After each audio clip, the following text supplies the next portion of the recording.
चाणक्य नीति कहती हैं, बुद्धिमान व्यक्ति को कभी नहीं करना चाहिए ये एक गलती। तो आइए जानते हैं वो कौन सी गलती है जो नहीं करनी चाहिए। चाणक्य नीति कहती है कि शक्तिशाली शत्रु और कमजोर मित्र ये दोनों हमेशा दुख देते हैं, इनसे सतर्क रहना चाहिए। बुद्धिमान व्यक्ति को कभी भूखा नहीं रहना चाहिए। बुद्धि अज्ञान को नष्ट करती है और बुद्धि से ही बड़ी बड़ी परेशानियों को आसानी से दूर किया जा सकता है। भूखा रहने से बुद्धि पर बुरा असर पड़ता है, जो व्यक्ति की छवि को नुकसान पहुंचाता है। चाणक्य के अनुसार जिस जगह आदर नहीं मिलता, जहां कमाई के साधन नहीं है, जहां ज्ञान के साधन नहीं हैं, जहां कोई मित्र और रिश्तेदार नहीं हो, वहां रहने से लाभ नहीं मिलता। ऐसी जगह को तुरंत छोड़ देना चाहिए। चाणक्य ने जीवन में कामयाबी पाने के लिए 2 खास सूत्र बताए हैं। चाणक्य नीति कहती है, जिस तरह 2 पंखों की मदद से पक्षी आकाश में उड़ते हैं, ठीक उसी तरह कर्म और ज्ञान के 2 पंखों से इंसान भी सफलता के आकाश में उड़ने में सक्षम होता है।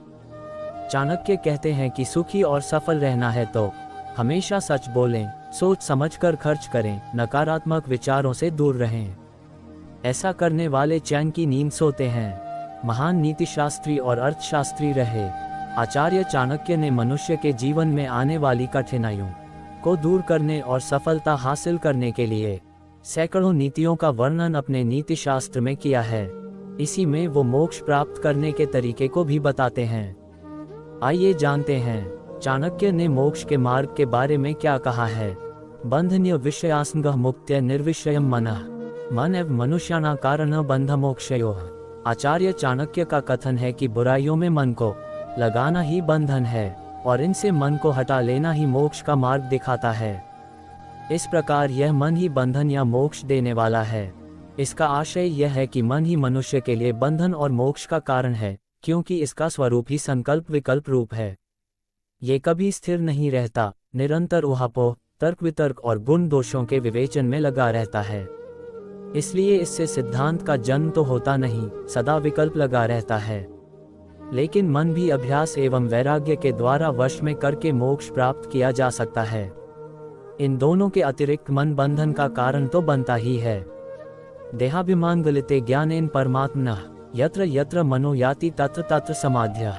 आचार्य चाणक्य समाधि अवस्था की चर्चा करते हुए कहते हैं कि परमात्मा का ज्ञान हो जाने पर देह का अभिमान गल जाता है, तब मन जहां भी जाता है उसे वही समाधि लग जाती है। चाणक्य इस श्लोक में कहते हैं कि साधक जब परमात्मा को जान जाता है तो उसे संसार की प्रत्येक वस्तु माया जान पड़ती है, यानी वह अपने शरीर को भी अपना नहीं समझता। आचार्य चाणक्य की नीतियों को सफल जीवन के लिए बहुत ही महत्वपूर्ण माना जाता है। चाणक्य नीति के इस भाग में आज जानेंगे कि व्यक्ति को किन किन बातों को किसी के साथ साझा नहीं करना चाहिए और उनकी रक्षा मंत्र के समान करनी चाहिए। आचार्य चाणक्य की गणना विश्व के श्रेष्ठतम विद्वानों में की जाती है। उनके द्वारा रचित चाणक्य नीति वर्तमान समय में लाखों युवाओं का मार्गदर्शन कर रही है। चाणक्य नीति में धर्म, अर्थ और कर्तव्य के साथ साथ जीवन की विभिन्न महत्वपूर्ण नीतियों के बारे में आचार्य चाणक्य द्वारा विस्तार से बताया गया है। आचार्य चाणक्य ने ये भी बताया है कि व्यक्ति को किन किन लोगों पर विश्वास नहीं करना चाहिए और अपनी नीतियों को किन के साथ साझा नहीं करना चाहिए। चाणक्य नीति के इस भाग में आइए जानते हैं व्यक्ति को किन बातों को रखना चाहिए हमेशा गुप्त। न विश्वसेत कुमित्रे च मित्रे चापि न विश्वसेत, कदाचित कुपित मित्रम सर्वम गुह्यम प्रकाशयेत। इस श्लोक में आचार्य चाणक्य बताते हैं कि कुमित्र पर विश्वास नहीं करना चाहिए, लेकिन मित्र